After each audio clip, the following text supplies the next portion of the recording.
How your day going so far? How you So doing? far, so good. Man, oh man, so I've been speaking a lot about you, man, but this time we got the real queen on the phone, man. So if you don't mind telling us a little about yourself, where you from, who you are, and like what the work you do in the community. Oh, okay. That should be simple. So, my name is Queen. I'm a black woman from a stolen tribe on stolen land. I live in the United States, the land of the thief, the home of the slave. Okay. Real educated. You can't be queen and not be educated. Like, yeah. It was a whole lot. Yeah. So, I mean, like, that's why we called her, man, because she got a lot of wisdom, she got a lot of knowledge to drop on us, man. So, we want to kind of go into, like, what's the, like, the community work that you be doing around the north side, just around the Midwest. Oh, okay. So, my lane is housing, right? But I do a different type of housing work. Right. So I do a lot of organizing around the issues that black folks seem to be faced with. Black folks is in a state of emergency, right? Right. And one of the things that I have gotten to see was that people need an affordable place to stay.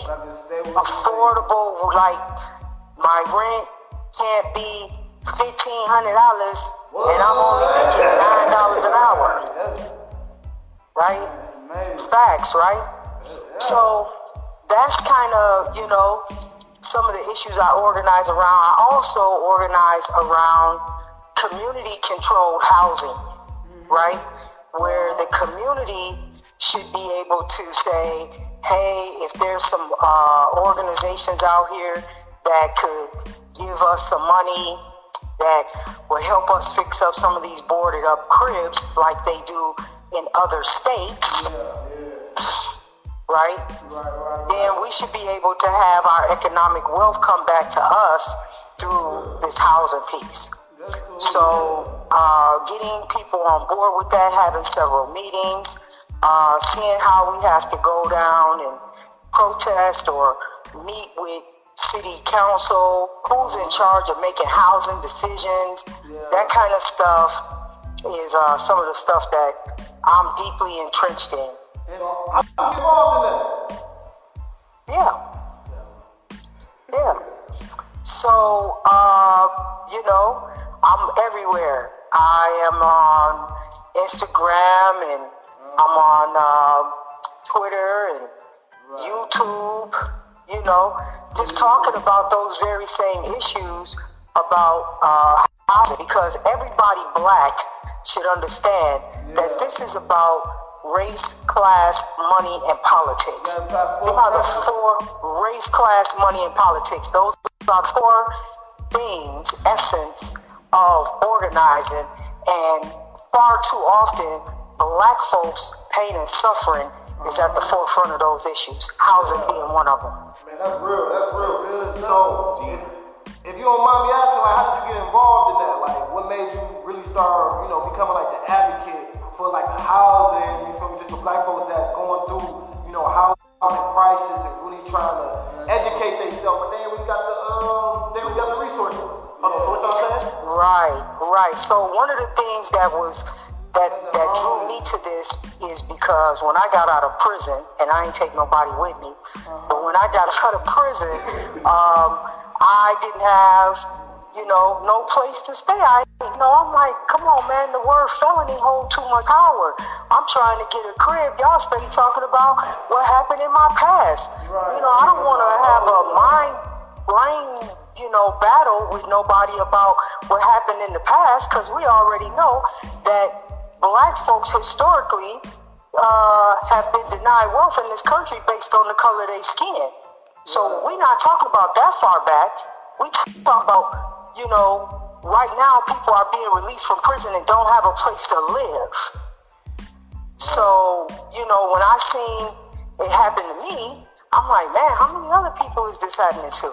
And then I started seeing that there were people being released from prisons to shelters or to makeshift shelters, still being supervised, but really not having no place to go. Oh man, it's really tough. Right. It's really tough. You come from living in a four wall room to coming home to nothing and nowhere to go, nothing to do, no money, just hungry out on the street, and by the give y'all shelter or y'all have to find ways to make it out. It was kind of hard, especially living in. Well, it ain't kind of hard, but it's kind of hard then because you're getting out. But being in Minneapolis or wherever you is, it's kind of like some folks that really take their time and effort to really push you and help you out, cause they in a good situation. So when was you able to able to connect? You feel me? Like not even connect. Was it somebody? Not was it somebody? But was it like how you got the information? Did you have to go seek it on your own, or or did they help you out, or just like inform you or something? No, actually, while I was on paper, I would request to go and visit other states. Okay. So I went out to New Jersey for a little while, and I was in Trenton, and I had seen something that, it just kind of grabbed a hold of me and made me really do this work. What wound up happening to me was I went into an area that was full of, I don't know if you know these Bloods, they call themselves Sex, Money, Murder. Wow. And they heavy over there. I'm like 16,000 members heavy.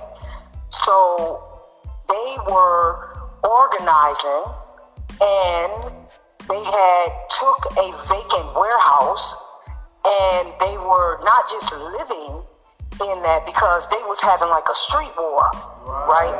And so long story short, I happened to go there, and so it was just interesting to see that there was some young cats turning their life around with opening up their own program. So they had their own program, right? And so that was interesting right there, okay? That to me was major interesting.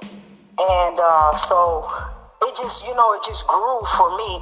It groomed me, and it made me grow from that. Why? Because I had never seen people take an EIN number and turn it into a business, and that turned into employing other people with felony records, and also like the nucleus of that whole piece was about housing, right? And so I really got to grow. So when I came back to Minnesota, I started One Family, One Community, because I learned that one family, one community, one time for one time. One family, one community. Yes, sir. Yeah. And so, I know that, that right there was my basis. Like, in order for you to change something, you have to own something, because that's the issue. Black folks don't own any housing, so how you gonna change the condition of an issue if you don't own anything? Yeah, no, that's real. So, with all the work that you've been putting in, you feel me, just from the knowledge, just being engaging with the community, setting up these programs and setting up these info sessions. What's one of the differences that you're trying to see, or like what's one of the changes that you want to see happen in the near future, or just before, just part of your legacy? What's like, I know that you said rent control by the community is one, and affordable housing, but just as far as you feel me, where you want to go with it? How far is you gonna push it with? I'm glad y'all asked, because I want a national movement. I want my 501c3 is a national number. Right. It's a federal number, so it can be implemented anywhere. So some of the things that I want to see is Black folks being able to buy back their community with vacant properties. You know what I'm saying? And cut the red tape. Like, stop saying that, hey, you need $100,000, because in Minnesota, in order for you to get anything, you need at least $150,000. And let me just briefly say this as an add-on to that. Black folks' wealth is about between $700 to $800, meaning that you might find black folks that got about $700-800 extra a month put away. Okay, That's real. white folks' wealth is $168,000. Black. She said 68,000. Yeah, but it's like with the white folks, it's like with the white folks, you see how they credit it. You look at a white folks credit and be like, oh, Well, they stick together. Credit score to like, You know what I'm saying? To They stick 90,000. together. They got a network. Yeah. Yeah, You know, and you look at the us network black is folks. everywhere. Yeah, so So- what you think is some of the barriers when it come down for us networking? You feel me? Like, what you think that's stopping us from getting that networking going on? You know, creating that black system where, you know, like, I know for a lot of us, like, it ain't really like you got co-signers, you got all that type of stuff. Like, you ain't really got access to co-signers, and it's probably like one person in your family that got good credit. So like, True. So, like, So how do the you other build thing that, about like, in your EIN lives? numbers is, you know, you get every EIN number is worth $500,000 of a line of credit, right? And we don't exercise that because we don't stick together, and we're not having those kind of conversations that educate us, right? We're not educating each other on how to make it. We teach each other how to struggle. We don't teach each other how to survive, right? So when we come together, you know, it's a glorious thing. If I could trust you, you could trust me. You know, on top of that, I branched out and got me a dealer's license because I like to ride slick. But I'm not finna pay what Jimmy and Katie go to the car lot and pay. I'm gonna go and get the new Audi Q7 or the BMW or the Mazda. I'm sure you didn't see me roll the hood in it. Yeah, that but deal. you know, but I'm gonna go to the auction and that's going to save me a whole lot of money. So until we start, you say, how can we all, you know, how can we level up? Until we start having conversations about educating us and stop spending every dollar with Phil Knight on a pair of Nikes or a pair of Jordans, who Michael is supporting prison systems, private prisons. And until we stop doing that, until we start coming together and shopping with each other, and until we start taking them EIN numbers and building trust, right? Because your trust comes, your IRS.govs will give you a trust account. It's free. Okay? You can create a trust. Until you start learning how to do a 501c3, until you start learning about a 501c4, until you start learning about foundations and make that money that you get spend with every account you have, right? Until you start putting up money with you first, until we start putting us first, we're not going nowhere. We're going to be slaves. That's real. That's deep. That's real. I ain't gonna lie, you just dropped some major gems on us. She went from LLC to 503C to the 50. You said a 504? No, like 501C4, 501C3. Yep. Boy, she just dropped a bomb on you, boy. Man, that was some real stuff. It's like that's like an eye opener. You gotta real life pay attention and keep your ears open, because man, that was just something like that you gotta real life pay attention for a life and like a lifestyle. Yeah, right. I know, like for us, that's the wonderful thing about podcasts. They can play rewind. Rewind. That's real. So Queen, man, like, so what should we be looking for or like forward to in the future from you? You know, like we about to get ready to close this one out. I'm about to do some major things. So some of the stuff that I do, I throw events and I give out $25 gift cards for the people to show up from the community, and I also feed people for free. So some of the things that I got right on the agenda is to do some youth violence prevention work. The other thing that I'm thinking on is doing this Minneapolis speed limit, because the city is changing the speed limit, lowering the speed limit on some of their streets, but the county is not doing that. Okay? And so people need to know, well, what's the speed limit? The speed limit on this street might be 20. The speed limit on this other street might be 60. We call them speed traps. Man, that's it.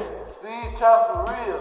They'll be speed traps, man. They try to get them ticket numbers up. Correct. And who usually is impacted by that? Right? It's us. Right? Because somebody might be, somewhere rolling down the street and ain't paying attention and whoop. Right. You know what I'm saying? So I'm talking and educating about that, because the city is pushing that, and I don't think it's fair that if you're pushing something new, that the residents in the city don't understand what kind of changes is coming down, right? Okay. And so we want to make sure that people are well informed, if anything. Okay. So that goes along with my little. I gotta plug this right quick, if y'all don't mind. So I'm a commissioner with the city of Minneapolis. I sit on the Housing Advisory Commission for Mayor Jacob Fry, so I advise the mayor, and I also sit as a commissioner with the Neighborhood Community Relations Department down at the city, and so I advise the city council. So when you talk about building power, it's back to the four things I said before. This is about race, class, money, and politics. Okay. And you got to be all in when you black and you've been disadvantaged, So that's where I'm at with that. Okay, well, we about to get ready to tune on now, man. We're about to get ready to end the podcast. But the last thing we want to ask you, just as young black brothers, man, like, how do we, you feel me, basically, we listen to everything that you're saying, you feel me? But how do we keep that energy going, for the next generation? Yeah. You feel me? Because right now, we don't the next people, so the people that we know. Yeah. Like the people that we seen going through the struggle, or how we changed it from our better perception of looking at it and stuff. You feel me? So, how can we let other black folks know or spread the word? Or how can we help get them connected with the resources and the knowledge that you got going on? I know that you said you're on Instagram, you're on social media, but it's so after we leave this conversation, how can we help this message be spread? It's on podcast right now, we're on Facebook Live too, so everybody's tuning in, they're hearing your message. Right. But how can we further advance this? We were talking about networking and building, how can we further advance this for you? So I think that joining me, right now, I got another little thing with the brothers that's in Mississippi. They got a big rally tomorrow down in Mississippi about prison reform. So I think that if you in tune with me, you join me, you locking up with me, you rocking with me, you gonna definitely get the message, and then you seek the truth. You know what I'm saying? That's one of the other things that's going to be very helpful moving forward. Seek knowledge, seek truth, and understand, because signs and symbols is for the conscious minds. And, then we got the awareness, the conscious minds right there on my page. So, just make sure y'all just stay in tune. Just stay in tune with me. You can reach me at 651-354-9855. That's a 24-hour plug right there. Ooh, y'all hear that? And she also said that she got some money for y'all if y'all coming through and come work, man. $25 gift cards, that's it. $25 gift card, y'all join in. She help feed y'all. She help with single wives, help you out in life, and she push you through another level in life. Yes, we're going to do some housing stuff. It's definitely going to happen. It's going to be some real housing stuff. It's not going to be the stuff that is watered down. We're going to definitely do some housing stuff that's not watered down. Oh, yeah, most definitely. Well, we're going to stay in connection, man. And the next time, man, we're going to have, we ain't going to really talk too much about it on this episode, man. But another episode, we want to get you on here to really, talk about your experience in that transition, going in from being, in prison, you feel me? Like, you know, like, man, we've been seeing them Mississippi pictures, man. We see them slave-like conditions. And, you know, being able to go from being, you know, being restricted, you feel me, physically, but then coming back out and then really being able to reshape your mind and reshape your mind. You feel me?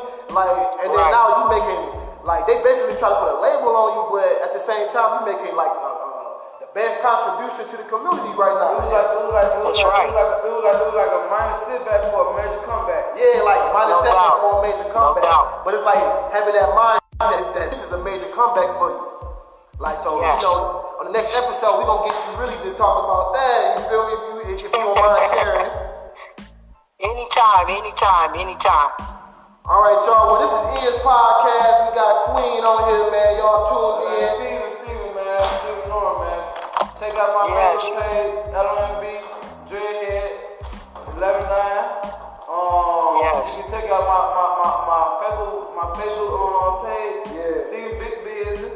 Check out all that, everything with the same name. YouTube, everything. Y'all can go follow Queen at One Family, One Community. You feel me? Facebook, Instagram. She already did, man. She gave y'all a number, man. So pray for the wine. Check out. You feel me? And, check out. And basically, like, man, just listen to the jewels that she got for y'all, man. She didn't put you on money plays. She didn't put you on just the legal structure of business. Man, she didn't run a light about, man, everything that's just been going on from, you know, just housing situation. And also, man, it's a Facebook group that's out there. Yeah, you feel me? It's a community out there with like-minded individuals, you feel me? That's talking about it. Yeah, you feel me? So we appreciate you, Queen, for all the knowledge and also all the resources that you just gave us right now, man. We're going to be tapping in real soon. Yes. Well, I'm Queen Nucci and I approve this message. Y'all good. All right, Queen. You have a good one. Have a blessed day. Yep. And the rest of y'all have a blessing. Oh, man, we appreciate y'all for tuning in, but we about to tune out, man. It's Ian's podcast, Ran, and Steve, man. All right, we out.